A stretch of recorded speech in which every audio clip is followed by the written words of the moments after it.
So I have got really good at packing light because for the last 6 years, I've backpacked around places like Borneo, Peru, Guatemala, Mexico, and I've done 2 working holiday visas, one in Australia and one in Canada. And now I'm back in the UK with a 9-to-5 job, living with my parents and just waiting for international travel to open up. So subscribe to join our adventures closer to home, look out for travel advice on working holiday visas and travel guides to countries I visited pre-YouTube so we can be travel buddies. The first 2 trips I took, I swear to God, I took way too much stuff and I just hated my life because carrying that backpack was the freaking worst. But today I am going to save you guys the hassle of making the same mistakes that I did. This video can be used for any type of trip, whether it be like a weekend away, whether it be like a 3-month backpacking trip, or if you're just going on a 2-week vacation somewhere, you can use all of these tips when it comes to packing. So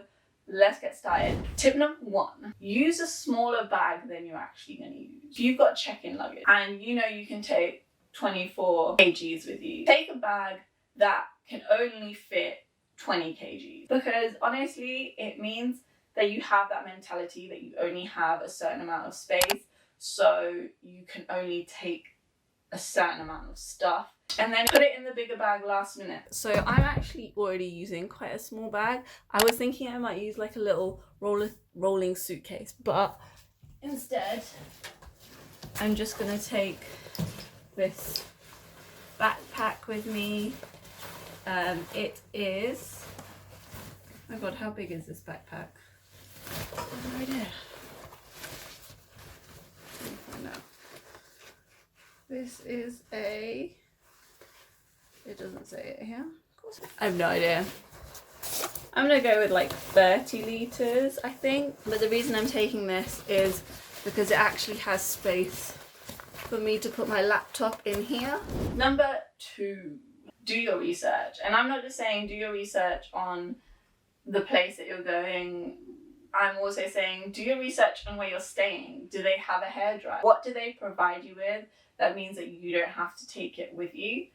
So I'm actually going away to Plymouth/Cornwall for 3 days. I'm going to be going surfing and I'm going to be going to the beach, and I'm staying at my friend's house, so things like hair straighteners and stuff like that I don't need to take, but I will be taking my own shampoo because I'm really like fussy about the shampoo that I use. I don't need to take much makeup because I know we're going to be doing hiking and stuff, so I'll just take a little bit of makeup for like the evening times. And the other thing that you definitely should research is the weather of the place that you're going. It's gonna be 23 to 27 degrees the whole time, so I know for a fact that I don't need like any big jackets. But yeah, I'm excited. It's gonna be so hot and we're gonna be by the beach. Oh my god, it's gonna be like a holiday.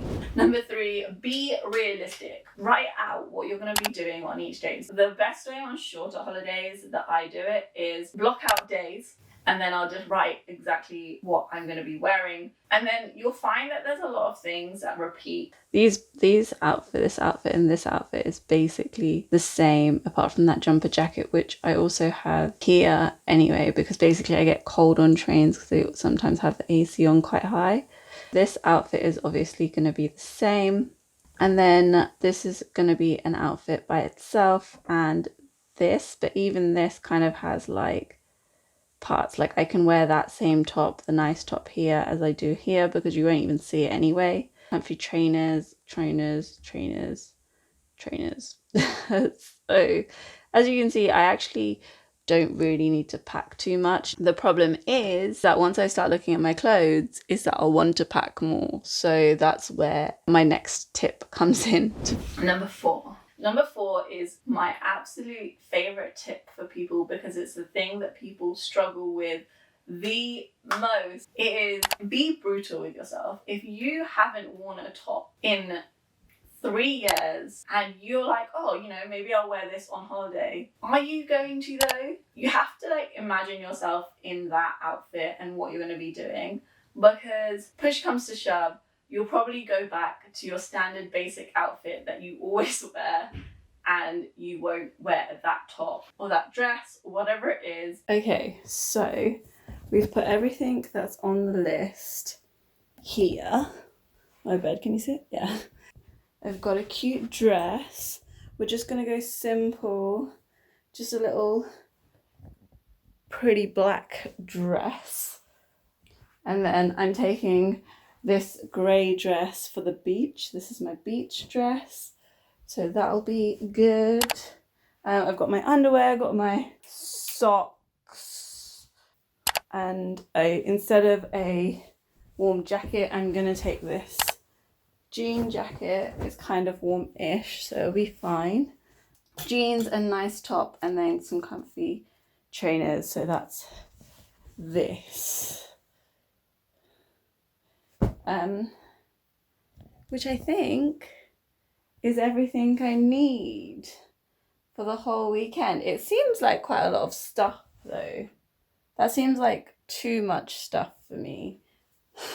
Should be fine though, right?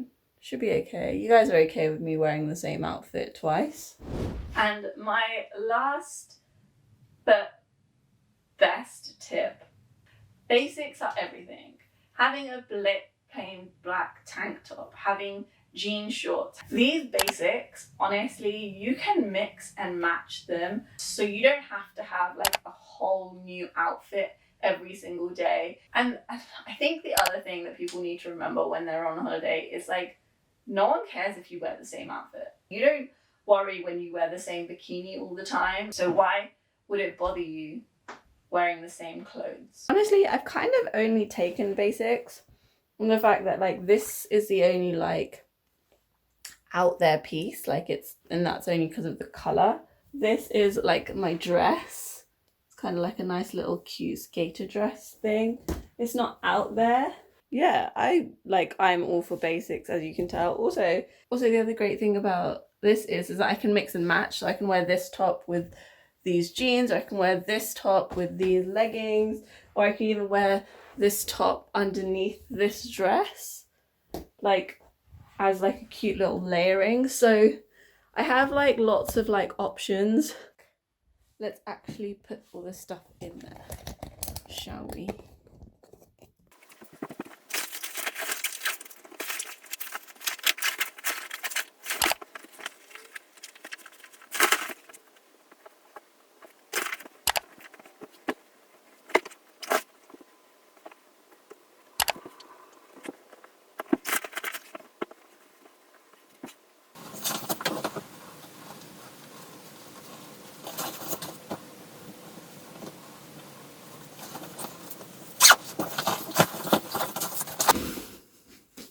So I don't know if others pack like this, but this is the way I pack. Like, I'll always put in the stuff that I'm going to use on the first couple of days first, before like anything else. Then I know the stuff that I need is going to be on top. Yay! Okay. Thank you so much for watching this video. I hope you've enjoyed it. I hope it's been helpful. Let me know where your next trip is gonna be. If you do want to see my adventures in Plymouth, or you want a travel guide, just click right here on this video, just here. Or if you do want to see what I put into my travel makeup bag, click just here. That's where video is gonna be. Hit that subscribe button, and I'll see you in the next video.